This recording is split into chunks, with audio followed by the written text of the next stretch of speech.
Bonjour à tous et bienvenue dans cette nouvelle vidéo où nous parlerons aujourd'hui du programme des élèves de la classe de 3e. Aujourd'hui, nous aurons deux principaux objectifs à atteindre. Le premier objectif sera rendre une fraction irréductible. Il faut dire que rendre une fraction irréductible, nous allons plus utiliser ça quand on va commencer à faire les opérations sur les fractions, que ce soit l'addition, la soustraction, la multiplication ou la division. Parce que quand vous faites les opérations sur les fractions, il faut toujours vous rassurer que à la fin, votre fraction est irréductible. Donc, à la fin des opérations, il faut toujours rendre la fraction irréductible. Le deuxième objectif sera de rendre deux fractions au même dénominateur. Donc, comment on fait pour rendre deux fractions au même dénominateur? C'est-à-dire que quoi? J'ai deux fractions, ils ont les dénominateurs différents, je les rends au même dénominateur. Rendre deux fractions ici au même dénominateur va aussi nous aider à faire les opérations sur les fractions. Et ici, les opérations principales qu'on va utiliser ici là pour rendre deux fractions au même dénominateur, c'est la addition et la soustraction. Parce que, en effet, quand on fait les calculs sur les opérations sur les fractions, on dit quoi? Quand deux fractions ont le même dénominateur, on conserve le dénominateur. On fait si c'est l'addition, on fait l'addition des numérateurs. Si c'est la soustraction, on fait la soustraction des numérateurs. Ceci dit donc, c'est lancé. On va commencer premier point. Rendre une fraction. Rendre une fraction irréductible. En effet, rendre une fraction irréductible, nous savons d'abord, on peut d'abord mettre ici. On sait qu'une fraction se présente comme ça, A sur B, avec B, qui doit être différent de 0. En effet, pourquoi B doit être différent de 0? Parce qu'on ne divise pas un nombre par 0. Je ne peux pas peut-être écrire ça 2 divisé par 0. L'écriture ici n'existe pas. On ne pourra pas écrire ça. Si vous tapez même sur la calculatrice, ça va vous mettre erreur. Donc l'écriture ici, ça n'existe pas. C'est pour cela que B doit être strictement différent de 0. Et on connaît bien que quand on écrit ça là, celui-ci représente la barre de fraction. Donc ça, c'est notre barre de fraction. Barre de fraction. Ça, c'est la barre de fraction. Le A, c'est le numérateur. A, c'est le numérateur. Le B, c'est le dénominateur. Donc, c'est donc ça qui constitue une fraction. Rendre donc une fraction irréductible maintenant consiste à diviser le numérateur par le dénominateur parce qu'en effet, quand on dit fraction, cela veut dire que quoi? On doit avoir quelque chose comme ça. Cela veut dire qu'on évite les 0, virgule. En effet, fraction permet d'éviter l'écriture avec les virgules jusqu'à avoir une expression de telle sorte que l'expression là, quand je divise A, pardon, ici c'est B, quand je divise A par B, ça donne avec les virgules. C'est tout simplement ça, rendre une fraction au même dénominateur. Et je dois diviser A et B par le même nombre. Donc, je divise A et B par le même nombre. Et ce même nombre-là doit être divisible par A et par B. Donc, rendre une fraction au même dénominateur consiste juste à diviser A par B par un même nombre. Si je prends par exemple ici C, je prends encore C. Et C doit être un diviseur de A, C doit aussi être un diviseur de B. Jusqu'à ce que, ainsi de suite, jusqu'à ce que j'obtienne A et B. Que si maintenant je divise par un nombre, ça me donne avec les virgules. Mais pour aller plus vite, pour rendre une fraction au même dénominateur, au irréductible, A par B consiste juste à diviser A et B par le PGCD de A et B. Donc, si vous divisez ça par ça, vous avez rendu la fraction irréductible. Donc, on va maintenant passer. Comme j'ai dit, on va diviser, rendre une fraction au même dénominateur. Rendre une fraction irréductible consiste juste à diviser cette fraction-là par le même nombre que je divise le numérateur, c'est le même nombre que je divise le dénominateur, jusqu'à ce que je puisse avoir un nombre qui me donne avec les virgules. Maintenant, qu'est-ce que je fais? Je dois éviter l'écriture avec les virgules. Donc, je ne vais pas mettre l'écriture avec les virgules. Je vais laisser l'écriture avec la barre de fraction. C'est ça qui consiste à rendre une fraction irréductible, où je passe par le PGCD. On a vu toutes les étapes. Si vous n'avez pas encore vu la vidéo, je vous conseille de repartir voir la vidéo où on parle du PGCD et du PPCM, où je passe par le PPCM. Imaginons, on demande par exemple de rendre, on va passer par les exemples. On demande par exemple de rendre cette fraction-ci, peut-être 6 sur 8, irréductible. Qu'est-ce que je fais? Si je veux passer par la méthode du PPCM, si je veux passer par la méthode du PGCD, donc je vais faire ici PGCD de 8,6 ou de 6,8. C'est la même chose. Je vous ai dit que P, on peut encore écrire comme ça. PGCD de 8,6 est égal. Donc ici, on peut utiliser beaucoup de méthodes. Soit on utilise l'algorithme de soustraction, soit on utilise l'algorithme de Clyde, soit on utilise la décomposition en produit de facteurs premiers. Donc ici, dans notre cas, on va utiliser l'algorithme de soustraction. Donc on va mettre notre petit tableau là. Donc on met ici A, on met ici B, on met ici A moins B. Donc ici A moins B. Donc cela veut dire qu'ici on va mettre 8, on met ici 6. Il va rester 2. Donc ici, je vais prendre les deux derniers. Je continue ici. Donc ici, je vais prendre, ça va me donner ici 6, ça va me donner 2. Il va me rester ici 4. Je continue, je prends les deux ici. Donc ici, ça va me faire 4, ça va me faire 2. Ça va me rester 2. Je prends les deux ici. Donc ici, il va me rester quoi ici? Il va me rester 2, 2. Donc ici, il va me rester ici 0. On constate tout simplement que quoi? L'avant-dernier reste qui est nul là, c'est combien? C'est 2. Donc ici, le PGCD, c'est 2. Donc qu'est-ce qui consiste à faire? Je vais juste venir ici, je divise ici par 2. Et pour diviser, on met 2,2 qui va nous donner combien? 6 divisé par 2, ça va donner 3. 8 divisé par 2, ça va donner 4. Donc là, j'ai rendu la fraction là irréductible. C'est tout simplement pour dire que cette fraction-ci est encore égale à celle-ci. Donc quand vous écrivez vos fractions, rassurez-vous toujours à la fin que la fraction est irréductible. Parce que si la fraction n'est pas irréductible, d'autres enseignants, même pas d'autres, l'enseignant va barrer parce que tu n'as pas rendu la fraction irréductible. Bon, on va aussi calculer le plus grand commun diviseur de 8 et de 6 par l'algorithme de Clyde, en utilisant l'algorithme de Clyde. Donc, qu'est-ce qui va se passer? Supposons on fait l'algorithme de Clyde. On avait dit qu'on a 6 sur 8. Donc, on va mettre P, G, C, D de 8,6 est égal. Je viens ici, je vais écrire que 8 est égal à combien? 8 est égal à 6 fois 1 plus 2. Voilà, c'est ça. Maintenant, je prends ça et ça. Donc, cela veut dire que 6 est égal à combien? 6 est égal à 2 fois 3 plus 0. 6 est égal à 2 fois 3 plus 0. On constate tout simplement que quoi? On constate qu'on a déjà le reste ici qui est 0.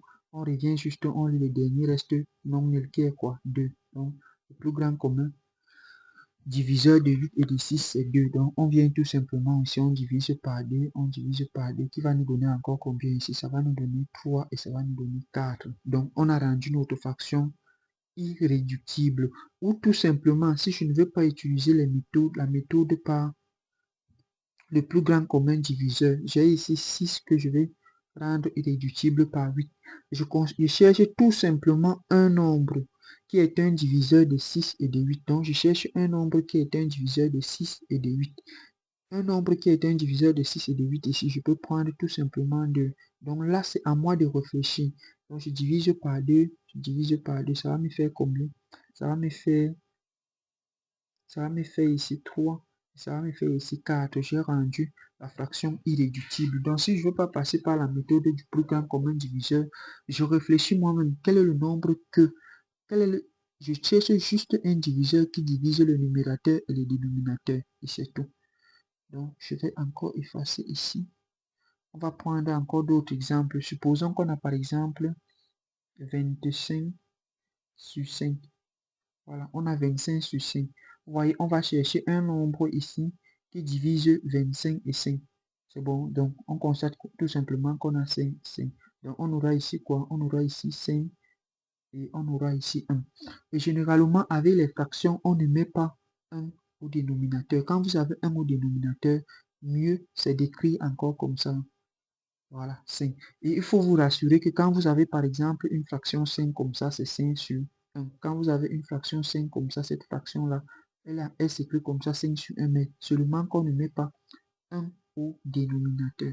Donc, c'est en quelque sorte comme ça qu'on fait pour rendre une fraction irréductible. Donc, même si la fraction est grande, comment c'est juste un diviseur qui divise le numérateur et le dénominateur, vous divisez ça. Si c'est que le diviseur là ne divise plus, vous cherchez un autre diviseur jusqu'à ce qu'il n'y aura plus de diviseur qui divise le numérateur et le dénominateur. C'est tout simplement comme ça qu'on fait pour rendre une fraction irréductible. Bon, on va encore prendre peut-être un dernier exemple. Supposons par exemple qu'on a 50. On a par exemple 50 divisé par 24. Vous voyez, on va chercher les diviseurs ici. Donc ici, on peut diviser par 2. On peut diviser par 2. Si on divise par 2, ça nous donne combien? Ça va nous donner 25. On divise par 2 ici, ça va nous donner 12. Et ici, on ne peut plus diviser par 2. On va peut-être maintenant diviser par 3. Par 3, ça va aller ici en bas, où ça ne va pas aller.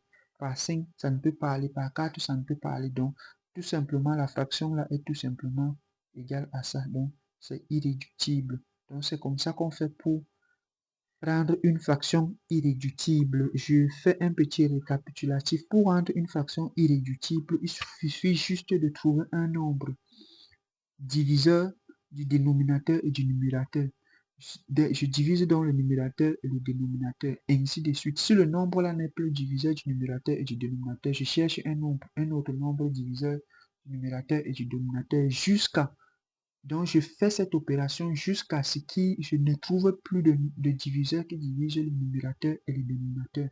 Au cas contraire, je passe par le plus grand commun diviseur du numérateur et du dénominateur. Donc, dès lors que j'ai juste le plus grand commun diviseur du numérateur et du dénominateur, je divise par ça et je divise le numérateur et le dénominateur par le plus grand commun diviseur du numérateur et du dénominateur. Et là, j'ai ma fraction irréductible. Donc, sur cette partie, je pense que l'explication est claire. On va maintenant passer à la deuxième partie. Il s'agit de rendre deux fractions au même dénominateur. Donc, rendre deux fractions ici au même dénominateur. Donc, cela veut dire on a par exemple une première fraction A sur B et une deuxième fraction peut-être C sur D. On veut donc quoi? On a dit que c'est ça le dénominateur. On veut donc quoi? On veut peut-être qu'on ait la même chose ici au dénominateur C et C.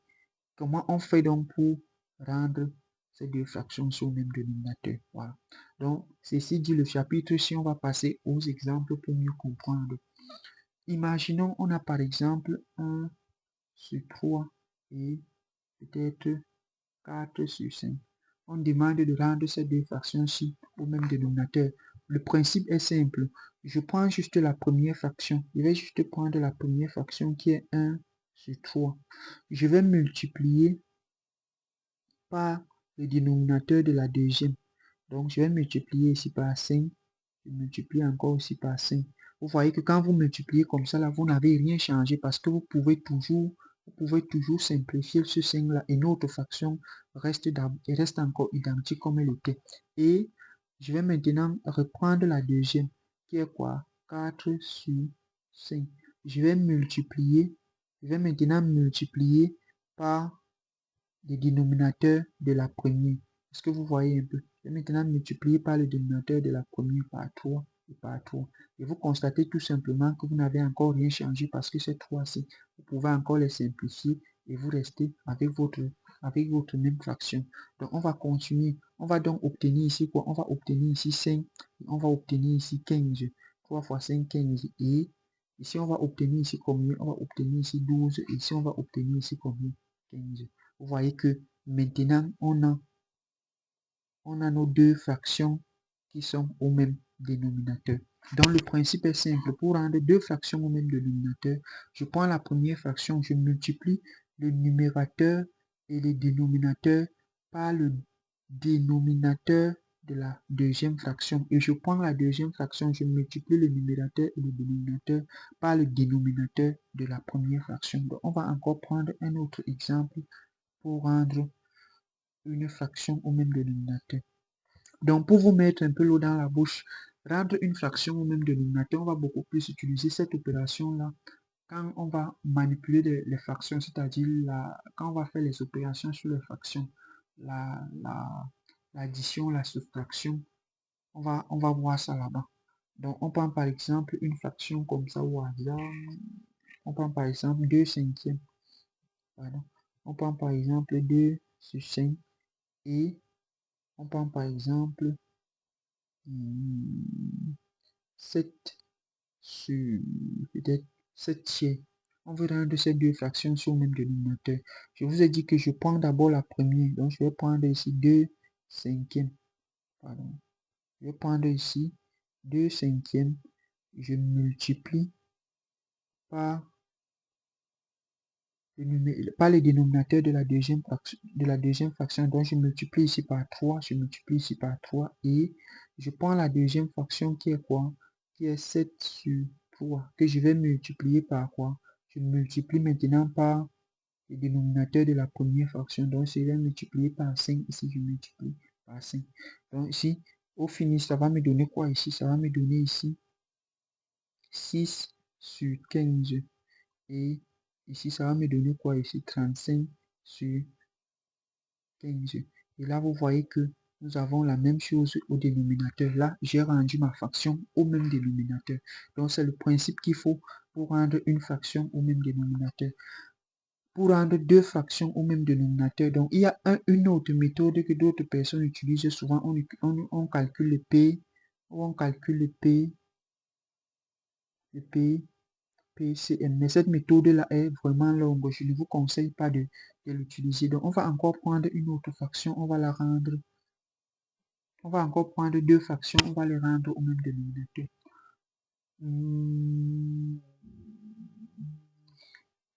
Prenons par exemple 5. Voilà. Prenons par exemple 5 et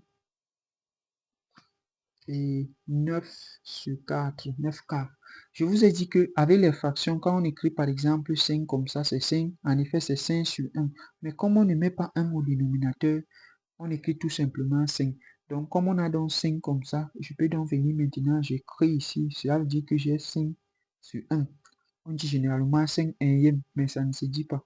Je vais multiplier par celui-ci. Je multiplie par celui-ci. Donc, je vais multiplier par 4. Je multiplie par 4 et je prends maintenant l'autre. Je prends 9 sur 4 fois. Je multiplie par celui-ci. Par 1, par 1. Donc, j'aurai donc ici combien? J'aurai 20 sur 4 et ici, j'aurai combien? J'aurai 9 sur 4. Vous voyez maintenant que vous avez rendu, on a rendu nos deux fractions au même dénominateur. Donc, merci de nous avoir regardé et on se voit juste après pour une nouvelle vidéo sur l'opération sur les fractions. Merci.